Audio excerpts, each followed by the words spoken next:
Good morning, everybody. Thanks for tuning in. We're sitting in a 2005 Chevy Silverado 2500 with the 6-liter. Now, the owner has an interesting complaint. The first time you go to start it up, it will not start. Now, it'll crank, it'll roar, roar, roar, roar, but it will not fire up. But the second time, so cycle the ignition off, turn it back on, it'll fire up every single time. Now, once you have it fired up that first time, you can turn it off, and it'll fire straight back up the second time. Turn it off, fire straight back up. But if you let the vehicle sit for a certain amount of time, they will not start back up on the first try. You have to cycle and it'll start up on the second try every time. So let me flip the camera around. I'll show you the symptoms. We'll recreate it. It's been sitting for a while, so hopefully it won't start on this first try, and then you'll watch it start on the second try. All right, first try, let's see. No start. Okay, off, on, and it started right up. And now once it started, turn it off. It should start right back up. There it goes. So that's the symptoms. Now let's see if we have any codes. I don't see a check engine light on, but let's see if anything popped up on our scanner.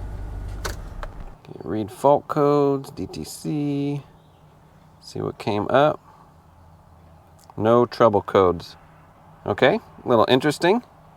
Okay, no trouble codes, but that's okay. Let's think about what would cause a no start. Remember, every engine needs 5 things: the facts, fuel, air, compression, timing, spark. Those 5 things. So whatever is causing this no start, one, it has to be one of these 5 things, and it's global. In other words, it's affecting the entire engine for it not to start. Now, I already checked fuel pressure. That was one of the first things I checked when starting this diagnosis. Fuel pressure. Sometimes if a pressure regulator is bleeding back, it could be that the first initial prime isn't enough pressure to get the vehicle started on that first try. So that was the first thing. I hooked up a fuel pressure gauge super quick, cycled the key, and sure enough, our pressure went straight up to around 60, between 50 and 60, which is awesome for this vehicle. So we know it's at least not fuel pressure related. Now, it could still be fuel related if the injectors are not turning on. So what we want to do is hook up our scope. We're going to do a in-cylinder pressure transducer, one on the ignition and one on the injection. Because I find it interesting that this is very predictable. So it's either an input issue, which I think it is an input issue, causing an output issue. So the engine computer is receiving maybe a faulty or wrong input, causing it to give a wrong or faulty output. But let's see, we'll hook up the scope, I'll show you where it's all hooked up, and we'll run through that test. Okay, this is what we got for the scope. We just went with the passenger side. The plug was easiest to get to, so we have a pressure transducer in that front cylinder. And then on the same cylinder, we have ignition and injection. So red will be our ignition, yellow will be our injection, and green will be our pressure transducer. So just real quick, why are we running these specific tests? And the reason is because I can get the most information all in one shot. This thing doesn't start only one time, and then I have to wait a long time before it doesn't start again.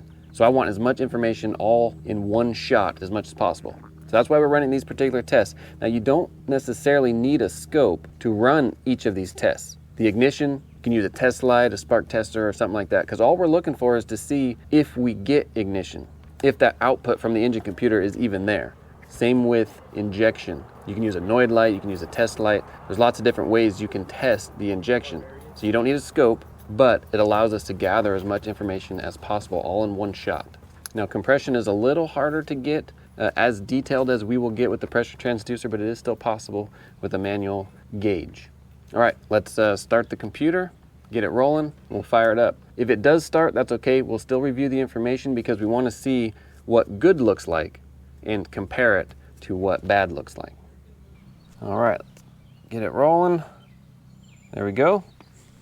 Hopefully it won't start. Oh, it started. That's okay. Turn it off. So it took some time to get it, but I wanted to get a no start and a start on the same waveform so we can analyze both together. So let's go ahead. We'll zoom in on the start. We'll look at what a good looks like first, and then we'll go over to the no start. See if we can spot something. We're just gonna zoom in on this. Zoom in on this. Now I have a little interference up here and on the other side here. That's okay. I think that has to do with the ignition. It may be a little too close to my pressure transducer wires, but that's okay. So let's go ahead and get cursors. Let's move these kind of where they should be. Over here, kind of where they should be. Let's mark the cams. Okay, so we have, now each hump here, or each spike, is top dead center on the compression stroke. And then you have the power stroke, pushes the piston down. Then you have the exhaust stroke here. Then you have the intake stroke, pulls everything down. And then you have the start of the compression stroke on up to your top dead center. So remember, red is ignition, and you can see our ignition is right before top dead center on the compression stroke. So that's perfect. And then our injection is somewhere on the exhaust stroke. Typically it's a little closer over to top dead center, just before top dead center on the exhaust, right before the intake. But as long as it's within the exhaust before the intake, the injection timing is good. And the fact that they even strike at all. So the computer is giving the ignition coil a signal to fire, and it is giving the injectors a signal to fire. So it's firing the injectors, firing the ignition coil, and it's happening on time. Also, if you look at our exhaust pulse right here, it's right around 0. So that's perfect. We don't have any kind of exhaust restriction or anything like that. Running compression, you can't really tell because we're getting that interference, but possibly right here is where it is. Let me get a cursor real quick. So possibly maybe right around there. So 75 running compression, that's really good. So we're getting good air coming in the intake, coming out the exhaust. We're getting our injection, we're getting our ignition. So this is good. And of course this is running, so we expect it to be good. Now let's go over to the not running. So right here, we'll zoom in. We'll get this one right here. Okay, so now we'll get our cursors, go right in the middle roughly. Right in the middle roughly. Oop, mark our cam. Okay, so same thing. We got top dead center compression. Now if you notice, this is not running, so this is just cranking compression. We are almost like 145-ish. That's pretty good for cranking compression. So again, it seems like our airflow is good. Our valves are opening and closing when they should to reach a compression. Our intake pole is good to reach a compression. But where is our yellow injection? Where is our red ignition? So our yellow injection now is close to the compression stroke, and our ignition, kind of hard to see this little red bump. See if I can zoom in a little more. Right here, this little red bump is at the end of the exhaust stroke. So our timing has flipped 180 degrees. When it does not start, it's because our timing is off 180 degrees. When it does start, our timing is on. That's the problem. That's what's happening. Now let's talk about why it's happening. All right, that is pretty cool and unexpected. This vehicle is a no start because the timing is off 180 degrees. Now, what would cause the timing to be off 180 degrees and then go back on normally like it should? I believe this is an input issue. What does the engine computer use to determine where the timing is? It uses a crank position sensor and a cam position sensor, and the two of those matched together gives it its timing. It's precise timing. But on these particular vehicles, it can run without a cam position signal because the crank has enough information just on the crank tone ring that it knows when cylinder 1 is at top dead center. The issue is that it doesn't know if it's top dead center exhaust or top dead center compression, but it knows it's one or the other. So it just chooses. It says, okay, well, let's just choose that it's top dead center compression, but if it's not, then it won't start because it'll actually be on the exhaust stroke. When it sees that it's not firing and you crank it over again, hey, it'll jump over to the second strategy. And this time it's right. The fact that we get ignition and injection at all lets me know that the crank position sensor is working, that it's getting a good signal, that we don't have any timing on the crank side of things. I think the timing issue that we're having is all on the cam side of things. So what's our next step? We're gonna pull up a wiring diagram, figure out where the cam position sensor signal goes into the computer. We wanna check power, ground, and signal coming off the cam position sensor. And then we'll check signal coming off the crank and see if we're actually off or if there is no signal or what's going on. But I believe the issue is that the cam and crank aren't what the computer thinks they should be in relation to each other. So it just runs off the crank only. So let's hook up some more stuff. I'll show you the wiring diagram where you can find it on the engine computer. Why we're checking the computer is because even though it's coming out of the sensor, doesn't mean it's making it to the computer. So if we just go ahead, get it from the computer, easy to access on these, then we know if it's making it to the computer or not. And then if it's not, we'll trace it back and see if it's coming out of the sensor. But first we'll check the computer. So let me pull a wiring diagram. I'll show you where we're looking we'll go hook it up, run one more test, and see what we got. And it looks like the middle one here, if you follow it all the way across, it is a dark blue and white, so CKP signal is pin number 12. We'll just write that down. Pin number 12 is what we need. Let's scroll down.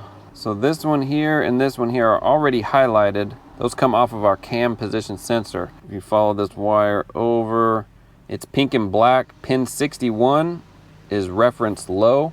That's our ground. So that's pin 61. And then this other one, if you follow it over, it is pin 73, brown and white, and that's our CMP signal. So that's 73. Okay, keep following it down. So now we're just looking for our power. So we got the ground and signal. Let's scroll down. So this is still the powertrain control module. If you follow this highlighted one over, it's red, and that's ignition feed, so that's our power, pin 39. So let's hook up the scope to each of these. We have 4 wires to hook up to, and then we'll crank it over again and see what the scope says. All right, this is what we got. So 39 red, that's our cam position sensor power. That's on the green connector here. So our blue is gonna be our crank position sensor signal. That's on pin 12. 61 will be green, that's pink and black. That's our ground. So green for ground, and yellow will be our signal. That's pin 73, brown and white. And of course, to get to the back of these, you take off these little plastic connectors. They just come right off. Well, kind of. They're held in on the ends here. I think there's one in the middle, and then the other end. Okay, so let's plug this back into our engine computer, fire it up, run the scope, see what we're getting. All right, scope is rolling. Hopefully we get a no start. Perfect.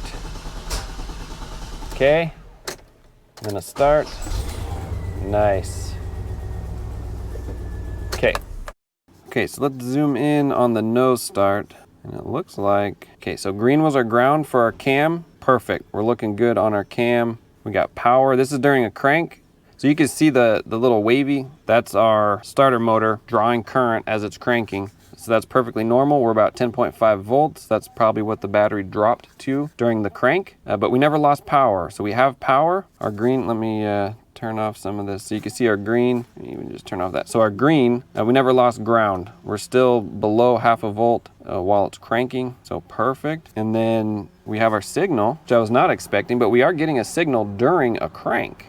This is crank no start, and we're getting a signal, so that is interesting. So let me go ahead and, this is our crank position sensor, the blue. Let me get rid of power and ground. We don't need those anymore.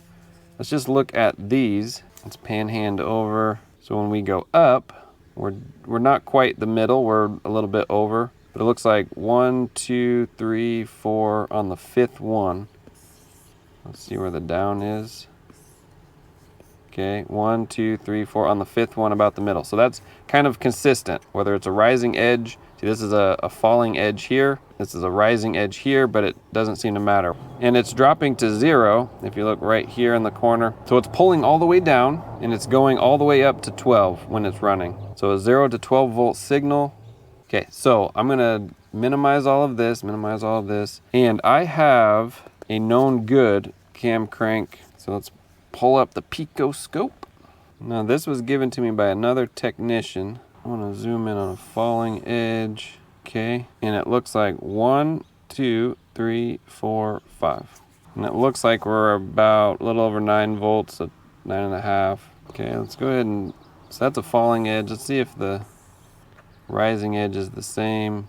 1, 2, 3, 4, 5, just about the middle on the 5th one. And I'm just going with the fat bottoms. Yeah, this is a smaller bottom. This is a fat bottom. So I'm just counting the fat bottoms to here. And they're the same. They're equal. What's up with that?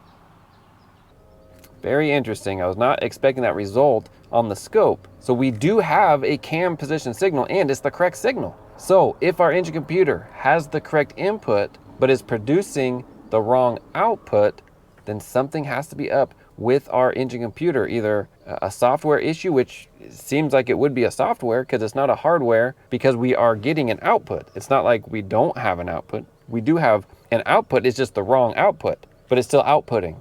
So it seems like there's an issue with the software. So first thing I'm gonna do is hook up my car deck. We'll see if there are any updated calibration files for this engine computer, and maybe we can reprogram it, get fresh software in there and see what happens there. Sorry about the glare, but we are updating the engine computer with the latest software. There was an update calibration, so that's what we're doing at the moment. It'll just take some time. You just hit a couple buttons on the computer and just let it do its thing. So that's where we're at. All right, after the reprogram, we want to go ahead and clear codes. There may be codes stored. We'll clear them. I already did that. Then we'll go back into the engine computer and we are going to do a crank position variation learn. So we just want to relearn just because. So this is how we do it. Accelerate to wide open throttle, release throttle when fuel cutoff occurs. So you just wide open, pedal to the floor until it starts to cut out, the rev limiter, and then that's it. Go ahead and start it. It says engine should not accelerate beyond calibrated RPM value, blah, blah, blah. Okay. Hit okay.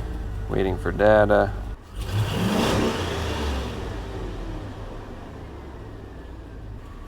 There we go. It is learned and good to go. All right, we'll turn it back off. We'll let it wait a little while. We'll see if that fixed our issue, hopefully, but we'll see. Okay, so it's been a minute. Let's go ahead and get the keys. All right, first try, let's see. Okay, off, on, and it started right up.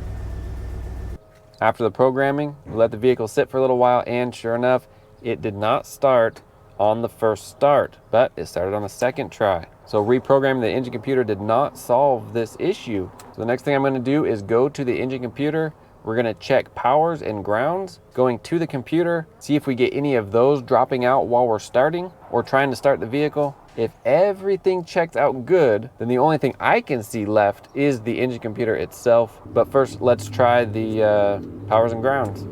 Okay, so I got the engine computer back apart. Now we're just checking grounds first. So I just have a test light. We're gonna load the grounds, make sure it can light up a test light. So we're gonna put this side on positive. There we go. And if it sees a ground, it should light up. So our first ground is pin number 1 on the blue. That's gonna be right over there, pin 1. Okay, so it's gonna be this one here. Nice and bright, okay. Our next ground will be pin number 40. Let's look over, see where 40 is. Looks like 40 is the last one. So the last one here. There we go, nice and bright. Okay, there's our 2 grounds there. And we have another one on 67. Let's see that one, 67. 5, 6, 7, so that's 1, 2, 3, 4, 5. 67, nice and bright, good. Okay, that is it for that one. So that was the blue. Now let's scroll down to the green. We should have 2 grounds. So pin number 1 on the green. Let's see where 1 is. Okay, first one there. Nice and bright, good. 2 grounds so far. And then pin number 40 is a ground. So pin number 40. It's also on this other side here. Nice and bright, good. So all our grounds are good. So now let's take the test light back to negative. So if it sees a positive, we're gonna light up. So now let's look at all our battery positives. Let's turn the ignition on. We'll feed it. So well, pin number 20 on the blue one. Pin number 20. So this one here should be positive. There we go. So that's hot at all times. See what else we got. So we want pin number 57 is another battery positive. Pin 1, 2, 3 is 4 down. 1, 2, 3, 4 down. Nice and bright. Okay, I think that's it. That is it. So the main powers and grounds are nice and strong. And so that's it. Let me plug the computer back in. I'm really leaning towards a faulty engine computer. It has the inputs. We saw the inputs. Why isn't it producing the right outputs?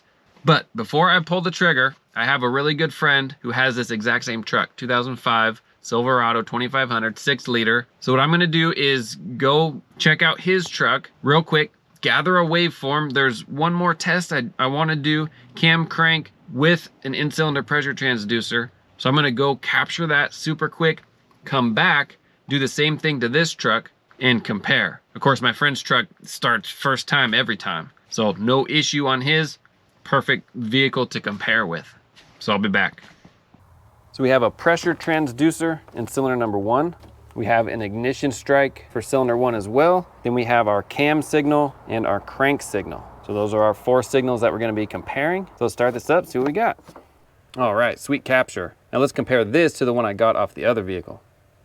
So I've been looking at this waveform for a little bit, and I think I've come across something. Let's zoom in on this second one here. Zoom in a little more. So I'm just gonna get a cursor so we can mark our top dead center compression stroke, which is right about there. And I will put a pink mark on it. There we go. Just do that. Okay, now we can zoom in even more, and we know that pink mark is cylinder 1 top dead center on the compression stroke. So now let's zoom in nice and close. So you can still see our top dead center line. Let's move our cam waveform up. So the red is our cam, the green is our crank. Now on the crank sensor, there are 24 teeth, and those 24 teeth make these 24 square lines in between the cam signal. Let me get cursors again. So if I were to mark this side of the cam signal, and then the other side is the pink line, top dead center, in between, there should be 24 green teeth. So let's count. 1, 2, 3, 4, 5, 6, 7, 8, 9, 10, 11, 12, 13, 14, 15, 16, 17, 18, 19, 20, 21, 22, 23, 24 is right on the line, and there's a little gap and it starts again. If we were to panhand over, get our cursors, let me mark the cam a little differently. So now, between those 2 cam signals, we should have, again, 24 teeth. Count. 1, 2, 3, 4, 5, 6, 7, 8, 9, 10, 11, 12, 13, 14, 15, 16, 17, 18, 19, 20, 21, 22, 23, 24. Then we have a switch in the cam here, and it starts all over again. So 24 teeth in between a cam switch. So this over here switches from high to low, and then it stays low for 24 teeth, and then switches from low to high, and then stays high for 24 teeth. If you also notice, at our top dead center compression stroke on cylinder number 1, the cam goes from high to low. And then our top dead center, or the end of the exhaust stroke, the cam goes from low to high. That's how the engine computer knows whether it's on the exhaust stroke or whether it's on the compression stroke for cylinder 1 top dead center. When the cam goes from high to low, it knows top dead center compression stroke. Let's panhand over. Now, if you look at the beginning, the very beginning of this waveform, let's move the cam back down. You can see the cam started low, then went high, well before our cylinder 1 top dead center compression stroke. So it started way back here. Now, if we move over just a little, you'll notice that there's not 24 teeth. 1, 2, 3, 4, 5, 6, 7, 8, 9, and the beginning of a 10th here. That's because this is not one full revolution of the crank. Because when the vehicle was shut off, the crank just randomly lands wherever the crank lands as the engine RPMs slow down to 0. So this section should never be more than 24 teeth, and 99% of the time it will be less. Like in this instance, it's a lot less than 24. That's how it should be. Now, let's look at our problem vehicle.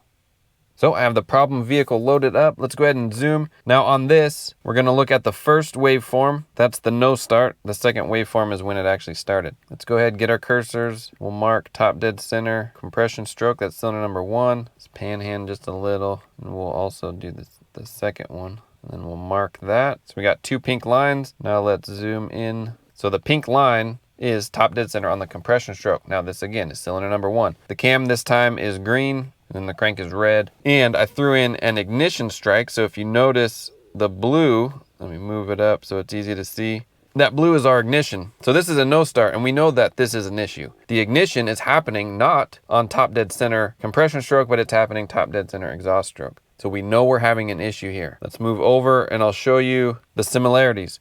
So the cam is falling. We have a falling edge on top dead center compression stroke. So the cam is sending the right signal, and then the cam rises top dead center or at the end of the exhaust stroke. So why are we firing on the exhaust stroke if the engine computer sees that the cam is falling and rising in the correct spot? The answer lies between how many teeth are in between each cam signal. So let's mark this at the end of this cam signal, or the switch to low. And we'll bring this back over, switch to high. We'll mark that. So we got 2 pink lines. Now let's count how many teeth are in between those 2 switches of the cam. So we got 1, 2, 3, 4, 5, 6, 7, 8, 9, 10, 11, 12, 13, 14, 15, 16, 17, 18, 19, 20, 21, 22, 23, 24. That's how it should be, right? Let's panhand over. Notice something. Right there, our blue line, that is an ignition strike. Why is there an ignition strike way over there? Well, let's count. Let's get our cursor right here. We'll go ahead and mark that. So again, we marked top dead center on the compression stroke. Now we should have 24 teeth over. 1, 2, 3, 4, 5, 6, 7, 8, 9, 10, 11, 12, 13, 14, 15, 16, 17, 18, 19, 20,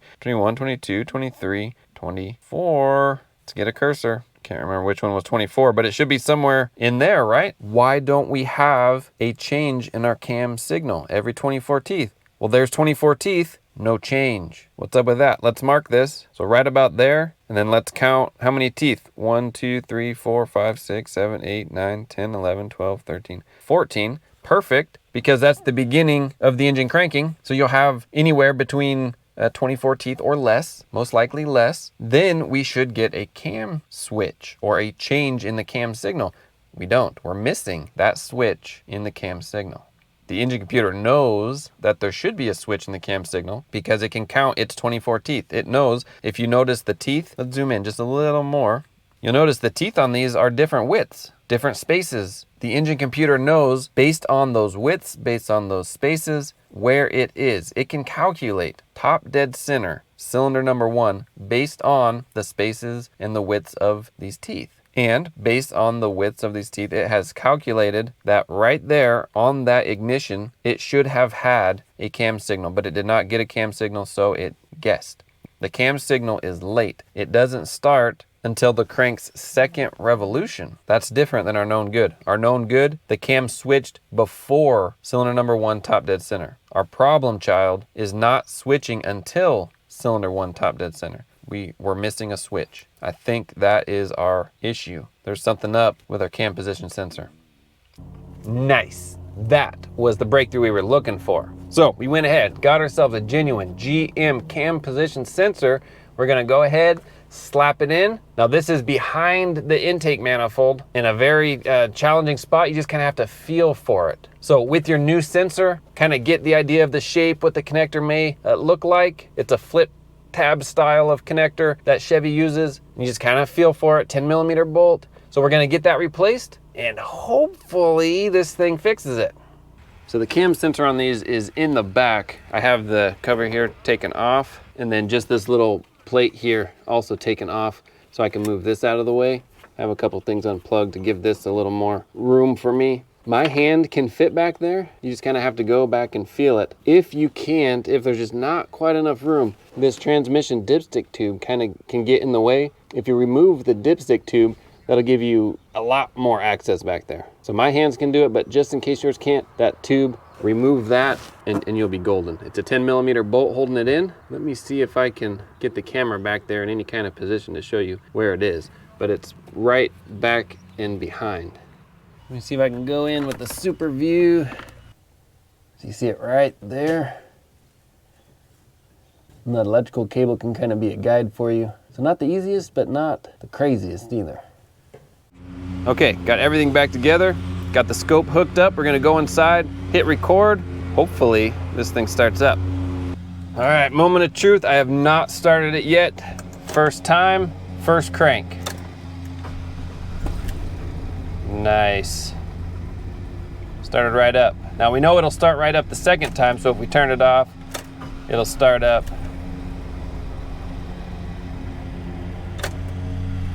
So let's look at our data real quick. We'll let this sit again, because remember, every 5 to 10 minutes, the computer will turn off, reset, and then there's that possibility that it will not crank and start that first initial time.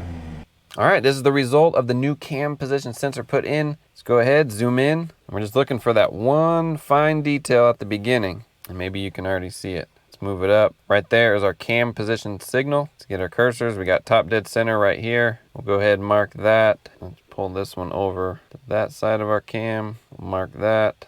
Now let's zoom in just a little more. And then we'll count. 1, 2, 3, 4, 5, 6, 7, 8, 9, 10, 11, 12, 13, 14, 15, 16, 17, 18, 19, 20, 21, 22, 23, 24, that little one. But you'll already notice over here, our cam is switching well before top dead center compression stroke cylinder number 1. We already have a switch before the compression stroke. So already it's different. Let's go over here. Let's zoom out just a smidge. We got to go back to our beginning. Panhand over. So how many teeth from right over here on the right side? 1, 2, 3, 4, 5, 6, 7, 8, 9, 10, 11, 12, 13, 14, 15, 16, 17, 18, 19, 20, 21, almost 22, less than 24. So that confirms it. The cam position sensor is now working the way it should. We're getting our ignition. If you look at our yellow, let me just drop it down 1. You can see right there our yellow right before top dead center on the compression stroke, just the way it's supposed to be. That's pretty cool, being able to capture it on the scope and actually seeing the difference between when it was acting up with the bad sensor and now acting correctly with the new sensor. All right, first try. Start it up. On, and it started right up. All right, this is a fix. All it needed was a cam position sensor. So why was this such a hard diagnosis? Well, first off, no codes. No codes. We didn't have anything to point us in a direction, but we did gather some data. What were we missing? The facts: fuel, air, compression, timing, spark.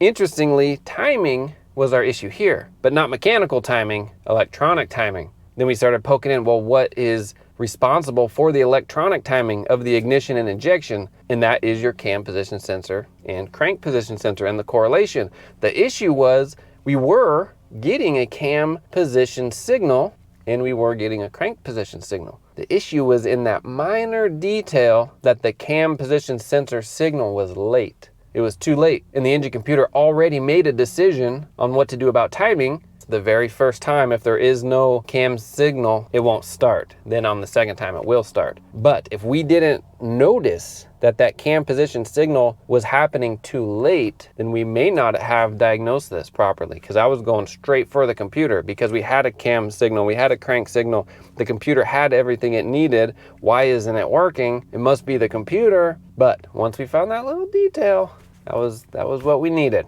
So excellent. Vehicle repaired. Well, thanks for watching. Hopefully this was helpful to anybody out there. Like, subscribe. See you on the next one.